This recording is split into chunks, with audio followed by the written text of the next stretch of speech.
দুই প্রকার নারীদের রোজা আল্লাহ কখনোই কবুল করবেন না। এরা সারাদিন না খেয়ে কষ্ট করে রোজা রাখবে, বিনিময়ে আল্লাহ পাক তাদেরকে কোনো প্রতিদান দিবেন না।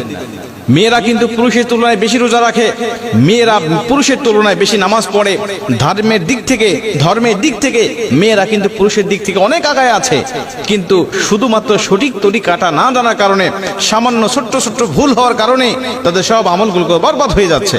এজন্য নবী বুখারীর বর্ণনায় বলছেন, উরিতুন নারা ফাইদা আকতারু আহলিহা নিসাউ ইয়াকফুর, আমি অধিকাংশ নারীদের স্থান দেখেছি জাহান্নামে, অধিকাংশ নারীরা জাহান্নামে চলে গেছে। দুই প্রকার নারীদের রোজা কবুল হয় না। তার মধ্যে প্রথম নম্বর, এক নম্বরে নবীজি বলেন, যারা স্বামীর অবাধ্য স্ত্রী, যারা স্বামীর অবাধ্য স্ত্রী, এদের উপরে আল্লাহ পাকের লানত থাকে সর্বসময়, নবীজির লানত থাকে, ফেরেশতাদের লানত থাকে। এরা যত ইবাদত করুক আল্লাহ কোনো ইবাদত তাদের কবুল করেন না।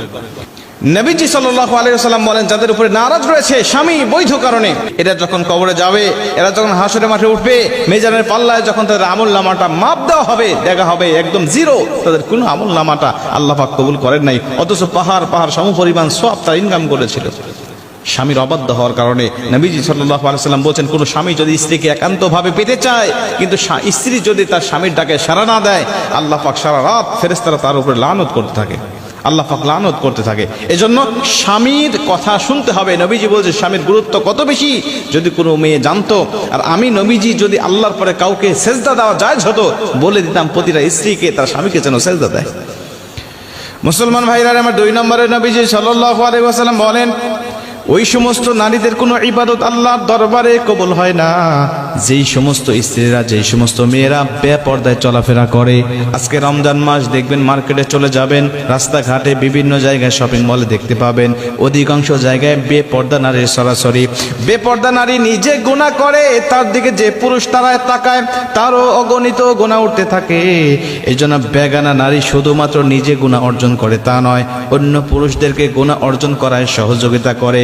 অন্য পুরুষ গুনাহ করে যত গুনাহ ইনকাম করতে থাকে, ওর একটি পার্সেন্টেজ আল্লাহ পাক ওই মহিলার আমলনামায় দান করতে থাকে। বেপর্দা নারী যারা, এদেরকে দেখে অন্য পুরুষের রোজা হালকা হবে, অন্য পুরুষের আমল নষ্ট হবে, অন্য পুরুষের চরিত্র নষ্ট হবে। আর ও বেপর্দায় চলার কারণে আল্লাহ পাক তার আমলনামাটাকেও ঘাটতি করে দিবেন, তাকেও গুনাহ দিবেন, আল্লাহ পাক তার স্থানটাকেও জাহান্নামে করে দিবেন।